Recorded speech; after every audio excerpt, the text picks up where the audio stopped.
Hello, everybody. This is Combat Sports Podcast coming at you with a new video. Thank you, everybody, for the likes and everyone who's been looking at my edits.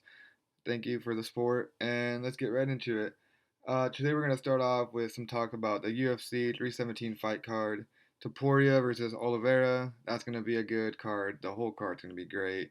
Pantoja and Cara France will be a great fight. The level of fucking disrespect, I'm telling you, on Alexander Pantoja, I'm just done with it. Pisses me off. The pound for pound ranking, like how is JDM the new champ better than Alex Pantoja in the pound for pound ranking? That is some absolute bullshit. That pisses me off. But I'm just moving on from that because that actually heated me up because Alex Pantoja is well rounded. He can have the power. He can knock anyone out. He's gonna whoop Kai's ass. I'm calling it right now. But the level of disrespect, just because he's a flyweight, is bullcrap. Let's move on from that because that just boiled me up seeing those pound for pound rankings. Arman, what's next for Arman? He didn't get the championship fight, which is kind of crazy, but expected because he did bail out last second versus Islam. Clearly, because he was not going to make weight, and if you don't make weight for a championship fight, well, you're not getting the belt, bud. All right, but he's definitely going to fight for the belt. He has to fight one more time. Crazy part is he hasn't fought in over a year, which I don't know why. But yeah, he's gonna have to get one more fight in him, win it, and he'll probably get the champion of Taporia and Oliveira. Next, we're gonna be talking about the PFL, which is absolute wild. I'm gonna do some breakdowns for that when it comes time. The PFL card. I will be doing a breakdown on these cards on the first week of June at some point, but it's kind of fucking hard to do with this PFL because someone will pull out the day of, the day before, 2 days before, 3 days before, a week before. Someone might even pull out on the same day. Man, someone might not even show up that day, knowing the PFL, but I do like the PFL. The events are kind of hard to watch sometimes, but I'm just an MMA guy, I guess. So I will be doing some breakdowns on these. There's some pretty good cards and some pretty good fights, if you know PFL fighters and all that. Um, yeah, then to the semifinals. I didn't have a channel for the first rounds, but now I do. So I will be doing some breakdowns and picks and maybe some parlays on that. But did you guys see Yuri turned down UFC 317 main event to fight Ankalaev because he is focusing on university exams, which I think is a great fucking move. Because sometimes the UFC just wants you to go out there, fight so they can make money and get all these people because you're a big name. No, educate yourself, go get an exam because the UFC doesn't care about you. Be selfish. Then you come back with a full camp and beat some ass after you pass your exam. That's a great move by Yuri. Keep it up. And don't forget to follow my X account at Combat Sports YT or Combat Sports Podcast. And let's move straight into the prelims. Let's get straight into the prelims. Tisha, the Tiny Tornado Pennington versus Luana Pinheiro. Luana's coming off 3 losses in a row versus all right fighters. One of them's actually pretty good, Robertson. She just won a couple weeks ago. She came, no, she's won a fight before this, but in 2021 she won a fight by DQ because she got up kicked in the face. Uh, if she wins, it's usually by decision. Pennington over here did have a kid, but she's fought 2 times since. I'm pretty sure she had a kid in 2023. She's fought 2 times since. She's coming off a win, decision. I think she's the way better striker. She is faster, I believe, than Pinheiro, but Pinheiro does have some good takedowns. So if she can get the takedowns and get on top of her, that might be a problem for Pennington.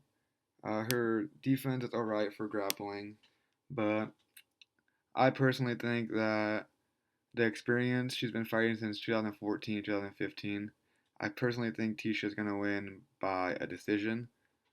And up next is Hung Sung Park, the Peace of Mind versus Carlos Hernandez. Park is 9-0, 4-0 in the UFC. He's coming off road to the UFC. Finishes. Carlos is coming off a split decision. He's only lost to a knockout once, and I know Parker likes to get finishes, so we'll see what happens in this fight. I personally think that Park will get the finish somehow, but let me talk a little bit more about it. If Carlos wins, it's usually by decision or sub. Park has more power. He's a better striker. his takedown defense is 100%. So that's, I know Carlos likes to get into the grappling, but if he can't get the grappling in there, I personally think Park will have the power to sit him down, maybe put him away. But I also do see that Parker has subs, so I could also see Park getting the submission. But tomorrow I will be making a short about some parlays I put in and some parlays I like. I have Park in one of those parlays with some pretty nice odds. Let's move on to the next one. We got Elise Reed versus Denise Gomez. Pretty sure they don't have any nicknames. So let's move on. 8-4 is Reed. Gomez is 10-3. Uh, last six of her fights for Reed have been win loss win loss. So you know what that means. If her last fight was a win, that means this fight's gonna be a loss, which it probably will be. If Reed wins, it's always by decision. If she loses, it's always by finish. So you can tell, and you know that Gomez has the power and she has the grappling skills to get her. And I guarantee you, the trend will keep going. She will lose, and it probably will be by a finish. Gomez is a better striker. Let's look at some of the stats here. Like, look at that compared to Reed. It's just crazy. They're not really much takedown people, so this will be a standing up fight. But look how bad Gomez's takedown accuracy is. So yeah, she is not going to go down for any takedowns. At least if Reed does, she might get her down.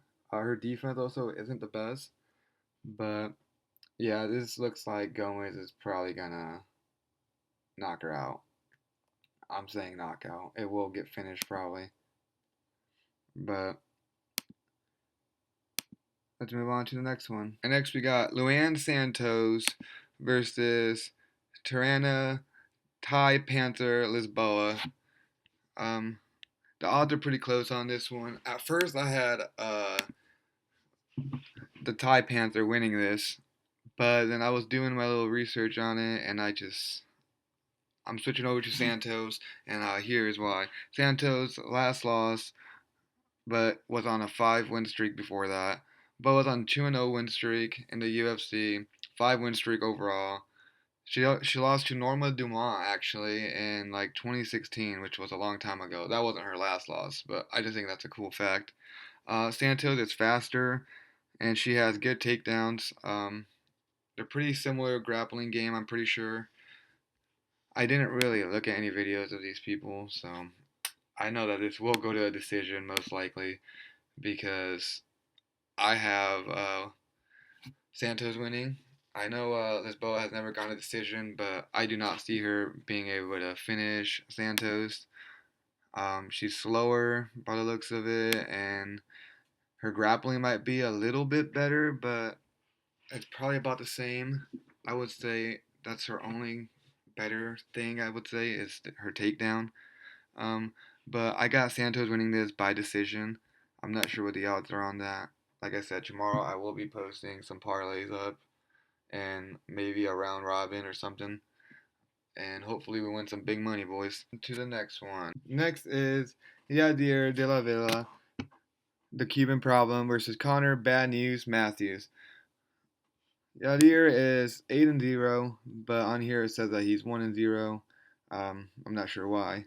Connor is 7-3. Yadir's coming off a 2024 Dana White Contender Series win.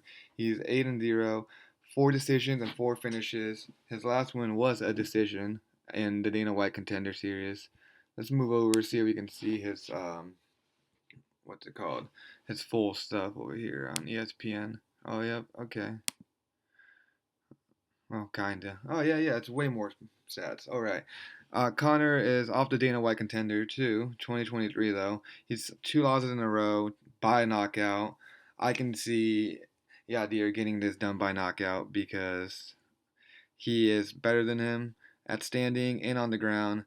If you look at his stats, Yadir can get his subs and his finishes.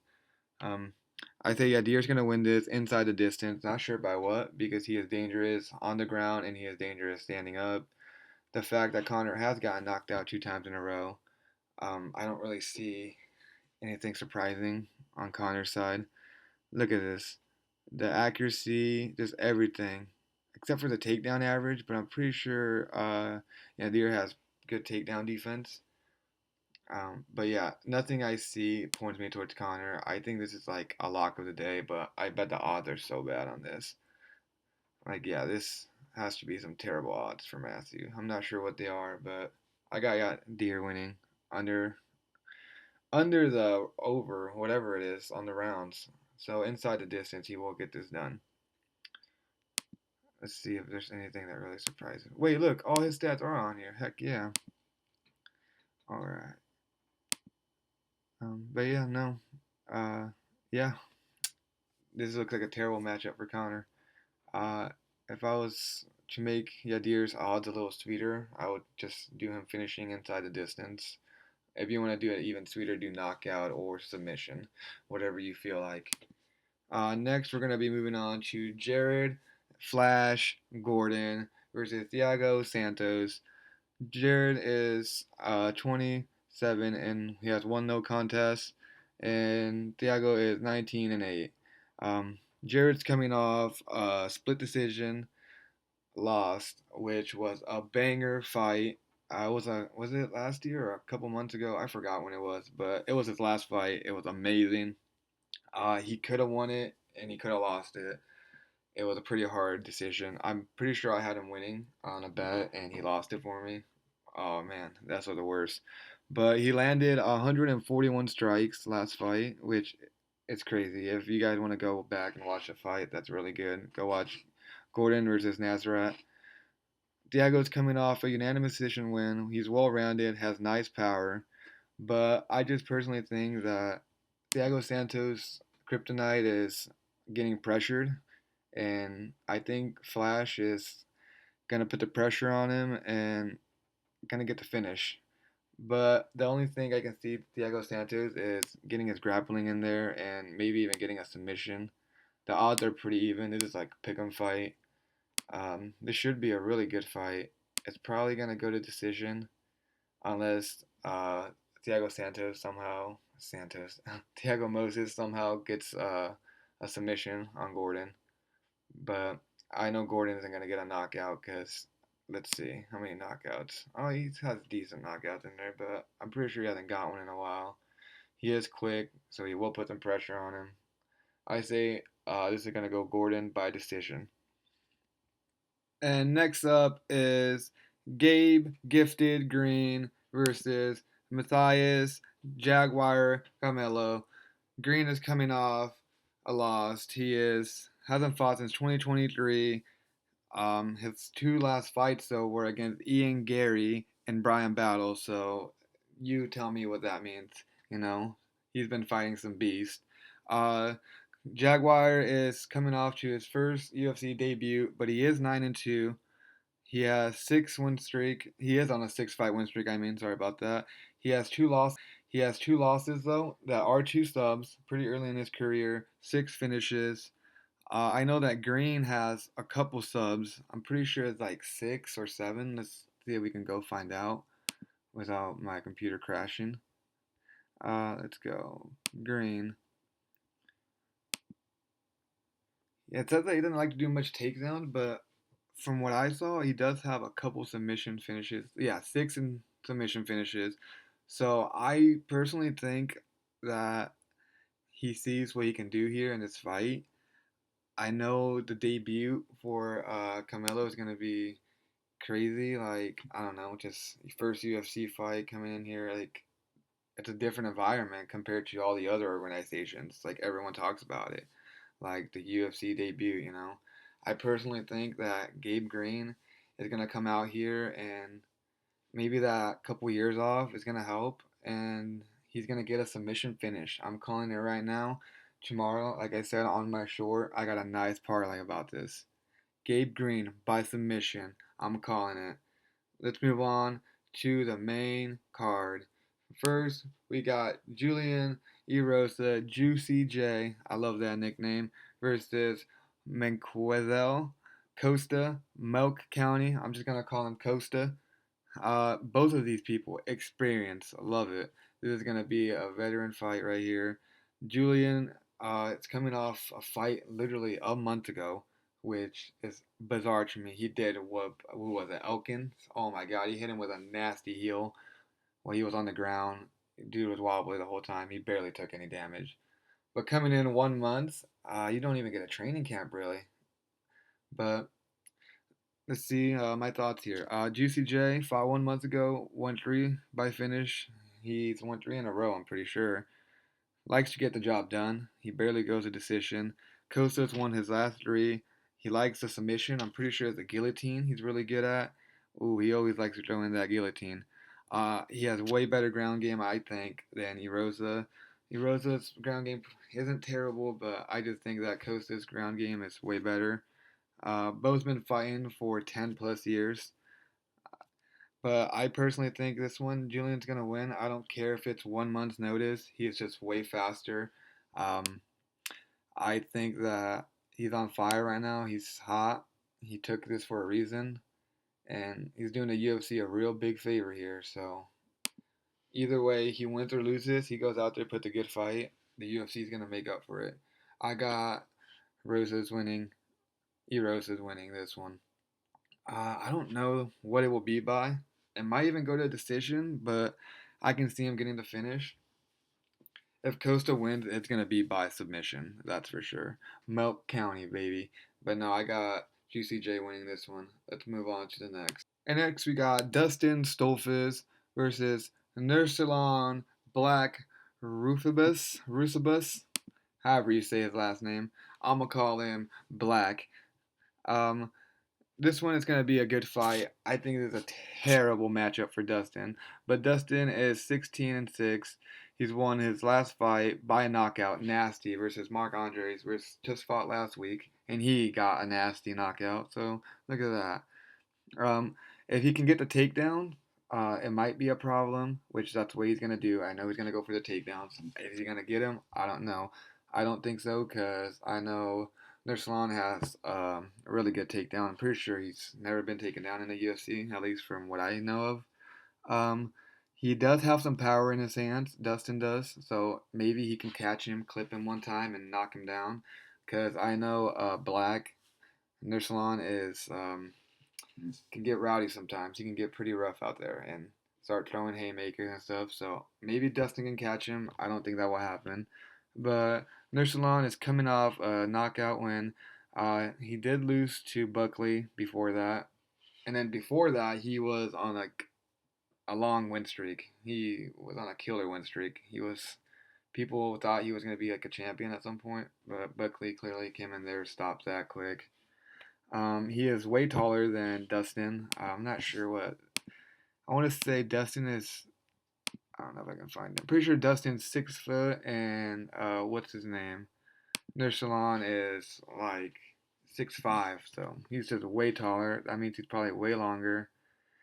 I know Nursulon likes to get his finishes. He's been fighting since 2014, so he has way more experience than Dustin. Uh, Nursulon is way better at everything, more experienced. I think he will get the finish by knockout. I was looking at the odds on his knockout, and they're not even that good. They're in the minus. So maybe he can get a submission. That looked pretty good, but no, I don't see him doing that. He'll definitely win, and it'll be inside the distance. I could even see him getting it done in the first round. This is just a really bad matchup for Dustin. And yeah, they are. This is their height difference. Look at that. Wow. I mean, well, the reach is pretty similar, but yeah, uh, I got Nursulon by destruction, kill. Like he's gonna kill this Dustin. I do have an edit about this on my shorts. If you want to go check it out, please and thank you. Let's move on to the next one. Sadiq Yusuf. Sadiq Yusuf versus Marion Santos, the legend. Oh, and Sadiq's name is Super. Uh, 31 years old, and Santos is 24. He's pretty sure the youngest fighter in this card. Let's start off with Yusuf. He's lost two in a row. His last fight was a knockout loss to Diego Lopez. So come on, give him something, I guess. Like it's Diego Lopez. He just fought for the belt last. He's only fought 2 times in 2 years, so that's just never good for a fighter.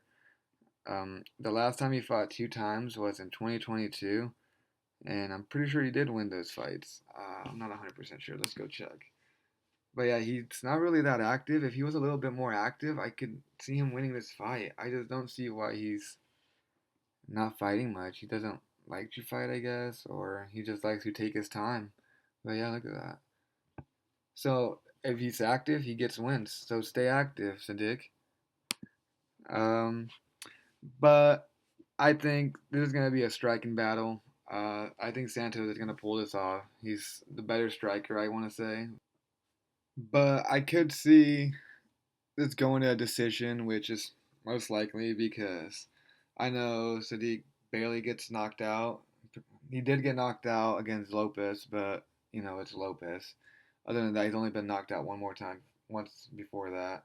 So yeah, I can see this going to decision. Maybe I would look at Santos by decision, but Santos money line looks pretty good. And let's move on to the next one.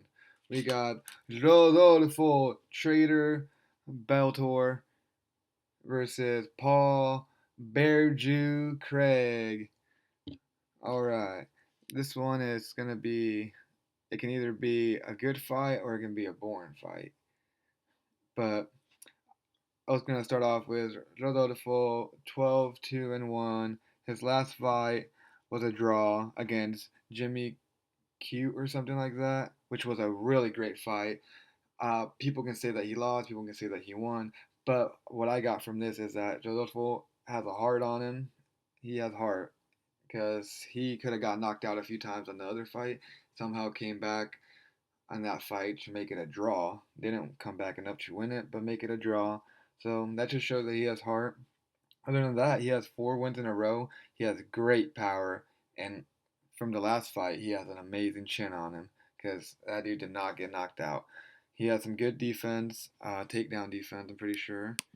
But against Paul Craig, that can go down the drain pretty quick because he is a specialty in submissions. Craig is probably fighting for his job right now, and it's not looking good because he will probably go out with getting knocked out. But he's lost his last 3 fights to great fighters, so you see that's the thing. He's lost his last 3 fights, all to great fighters. And you guys all probably know that famous moment where he beat Jamal Hill because he snapped his arm. That was a TKO finish. But yeah, just look at that. Bo Nickel, Bahario, and Brendan Allen. Like, those are great fighters. So yeah, that's 3 losses in a row. So he's probably gonna get cut after this fight. But the thing about Paul Craig is you never know. He can pull out some crazy stunt and submit Rodolfo. Rodolfo does not want to be on the ground anytime in this fight. He doesn't want to get taken down or get on top, nothing. Because Paul Craig is good from top and bottom. So Rodolfo just needs to stay standing up and catch him a few times. I'll probably won't take much to catch Paul Craig, but yeah, this is not looking like a good fight for Craig. I think he needs to stay standing up at all costs for Rodolfo to win. If at some point it does go to the ground, it can be real trouble. But besides that, I'm gonna say Rodolfo is gonna pull off the win, and Paul Craig will probably lose his UFC job.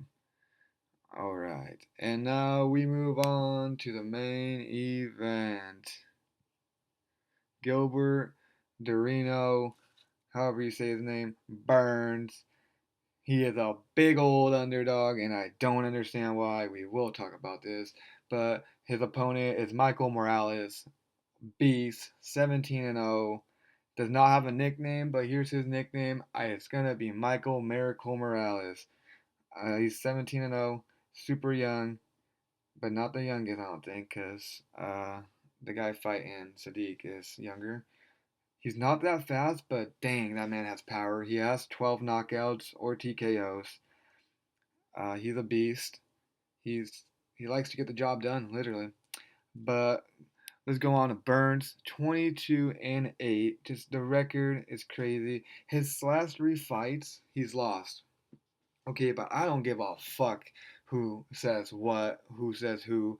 The dude literally has lost to 3 championship fighters or contenders. So whoever is saying that is just out of their fucking mind. You cannot write fucking Gilbert Burns out like this. The odds are fucking crazy. Almost plus 600 odds. No way. If I was anyone, bro, I'm slapping 10, $20 on Burns. I don't care. Like, that's going to make you money. It might not happen because I can see uh, Morales getting it done because he's younger and he does have some power on him. But I just haven't seen him fight a guy with the caliber of Gilbert Burns. His takedown is amazing. His freaking power is amazing. Like, he could clip him anytime. He could take him down anytime. He could submit him on the ground from top or bottom, you know? I just don't see how he is this big of an underdog just because he's lost 3 fights in a row to championship contenders or championship people, literally. Like, it's just absurd to me. Like, I don't see how he is this big of a dog.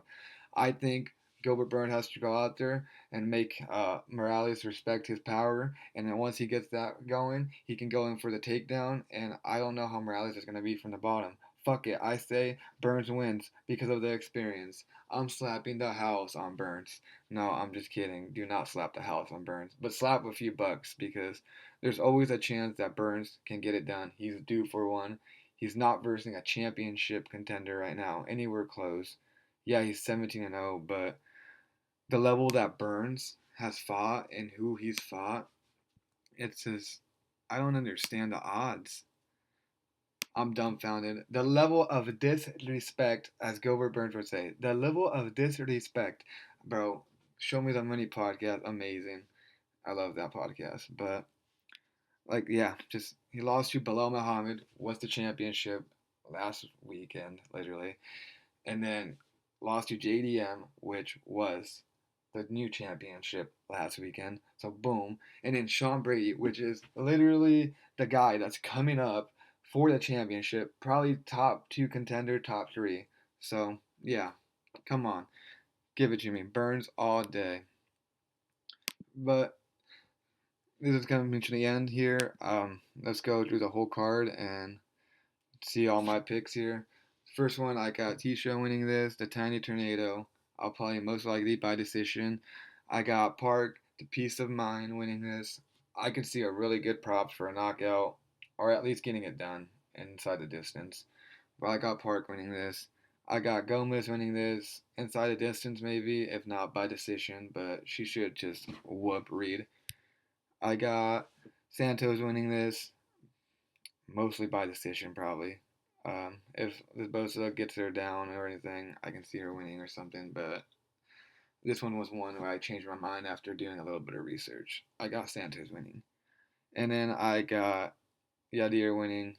Of course, it shouldn't even be a close one. He should get it done in between the first or the second. I got the Flash winning this by putting on pressure on Thiago, getting the takedowns and maybe submitting him, but I can see Jared probably winning this one by decision.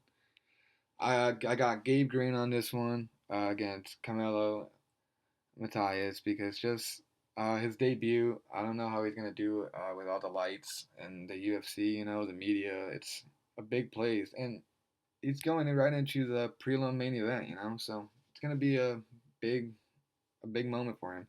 He might succeed in the moment, he might strive in it, or he might choke under pressure.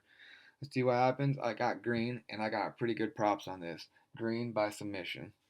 Watch. All right, next I got Erosa's winning it. Juicy J coming in 1 month's notice. This one I wouldn't pick it for sure because 1 month, that's crazy. And then I got Black Rebosive winning. However you say his name. Nurse Salon. I'm just gonna go off that. Terrible matchup for Dustin. He's gonna get the finish here. I got Santos winning against Sick Dick. Uh, Probably by decision because Yusuf has a chin on him, but he barely fights. So let's see how he does coming off a knockout. I got Rodolfo winning this one by knockout for sure. If it goes to the distance, Paul Craig will probably win. Paul Craig getting cut after this because he's lost 3 in a row. Gonna be 4. And then I got Burns winning because fuck it, he's the big underdog and has way more experience. Thank you, everybody. This is the end. Like and subscribe.